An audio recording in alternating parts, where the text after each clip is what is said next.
আসসালামু আলাইকুম। অবিরাম বাংলার সংবাদে সবাইকে স্বাগত জানাচ্ছি। আমি নাইম ফাথুম মুবিন। শুরুতেই বিআরবি কেবলস সংবাদ শিরোনাম।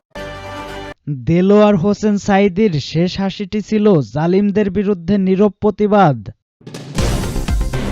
শেখ হাসিনা গুম এবং আয়নাঘরের জননী লায়ন ফারুক। মুক্তিযুদ্ধে জামায়াতের ভূমিকা নিয়ে প্রশ্ন তুললেন রিজভী। দেলোয়ার হোসেন সাঈদীর শেষ হাসিটি ছিল জালিমদের বিরুদ্ধে নীরব প্রতিবাদ। আল্লামা সাঈদীর মেজো ছেলে শামীম বিন সাঈদী বলেছেন, জামায়াতে ইসলামীর সাবেক নায়েবে আমির আল্লামা দেলোয়ার হোসেন সাঈদী অন্তিমকালে জান্নাতে যাবার সময় তার মুখের হাসিটি ছিল জালিমদের বিরুদ্ধে নীরব প্রতিবাদ। বুধবার রাতে চট্টগ্রামের মিরশাহ হুসাইন দরবার শরীফে ১১৫তম প্রতিষ্ঠাবার্ষিকী উপলক্ষে ঐতিহাসিক আজিম মুশন ওয়াজ মাহফিলের প্রধান অতিথির বক্তব্যে তিনি এসব কথা বলেন। শামীম বিন সাঈদী বলেন, কুরআনের পাখিকে জেলখানা থেকে হাসপাতালে নিয়ে আসা হলো হার্ট অ্যাটাকের কথা বলে। হার্ট অ্যাটাকের রোগী হুইল চেয়ারে চলে নাকি স্ট্রেচারে শুয়ে থাকে? সেদিন তিনি এত সুন্দর মিষ্টি মধুর হাসি দিলেন, এর আগে কি কখনো এত সুন্দর হাসি দেখেছেন তার? যাওয়ার আগে সারা পৃথিবীর মানুষকে এত সুন্দরভাবে সালাম দিয়ে বিদায় নিয়ে গেলেন। কারো কপালে এরকম সৌভাগ্য হয় না। তার এই হাসিতেই ছিল সেই জালিম হাসিনার ফেরাউন আচরণের প্রতিবাদ। শামীম সাঈদী আরো বলেন, ৫ মে আলেমদের শাপলা চত্বরে নিয়ে লাইট অফ করে দিয়ে পাখির মতো গুলি করে হত্যা করা হয়েছে। আলেম ওলামাদের রক্ত বৃথা যাবে না। এই বাংলার মাটিতে ইসলামের পতাকা, কালেমার পতাকা উড্ডয়ন হবেই হবে ইনশাল্লাহ। শেখ হাসিনা গুম এবং আয়নাঘরের জননী লায়ন ফারুক।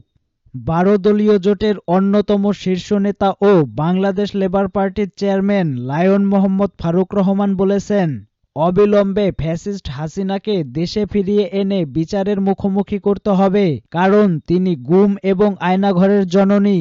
বৃহস্পতিবার জাতীয় প্রেস ক্লাবে দৈনিক আমার পিরোজপুর পত্রিকায় প্রকাশনা উৎসবে তিনি এসব কথা বলেন।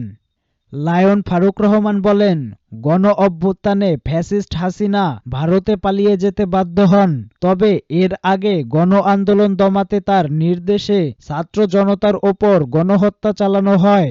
এখন ভারতে বসে দেশবিরোধী নানা ষড়যন্ত্র করছে। ফারুক আরো বলেন, শেখ মুজিবুর রহমানকে জাতির পিতা হিসাবে জাহির করতে পতিত ফ্যাসিবাদী আওয়ামী লীগ অনেক কিছু করেছে, কিন্তু জনগণ সেটা গ্রহণ করেননি। পক্ষান্তরে বিএনপির প্রতিষ্ঠাতা শহীদ রাষ্ট্রপতি জিয়াউর রহমান চট্টগ্রামের কালুরঘাট বেতার কেন্দ্র থেকে বাংলাদেশের স্বাধীনতার ঘোষণা দেন। শুধু তাই নয়, রণাঙ্গনে তিনি যুদ্ধও করেছেন, কিন্তু আওয়ামী লীগ তার অবদানকে মুছে ফেলতে চেয়েছিল, তবে সফল হয়নি। কারণ শহীদ জিয়াউর রহমানের স্থান ও দেশের মানুষের হৃদয়ে। মুক্তিযুদ্ধে জামায়াতের ভূমিকা নিয়ে প্রশ্ন তুললেন রিজভী।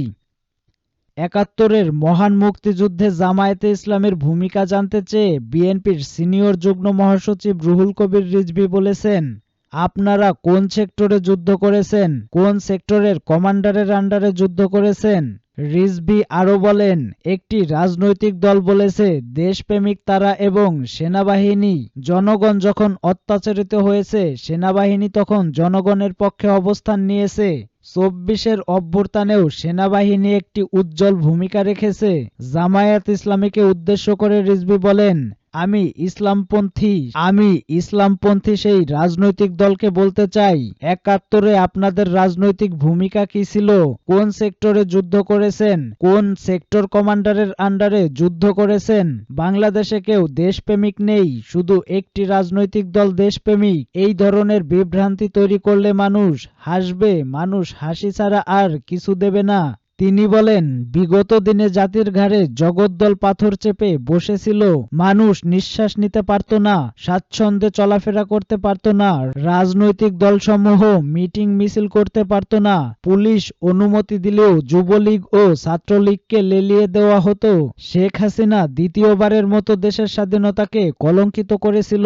আমাদের নেতা এম ইলিয়াস আলী দেশের পক্ষে অবস্থান নিয়ে টিপাই মুখ অভিমুখে লং মার্চ করার কারণে হাসিনা তাকে নেতাকে নিরুদ্দেশ করে দিয়েছে, সঙ্গে আরও 650 নেতাকর্মীকে গুম করেছে। তিনি আরো বলেন, আমরা ভয়ঙ্কর নির্যাতনকে মেনে নিয়ে বুলেটের সামনে দাঁড়িয়ে গণতন্ত্রকে পুনরুদ্ধার করার জন্য আমরা রাজপথে লড়াই করেছি।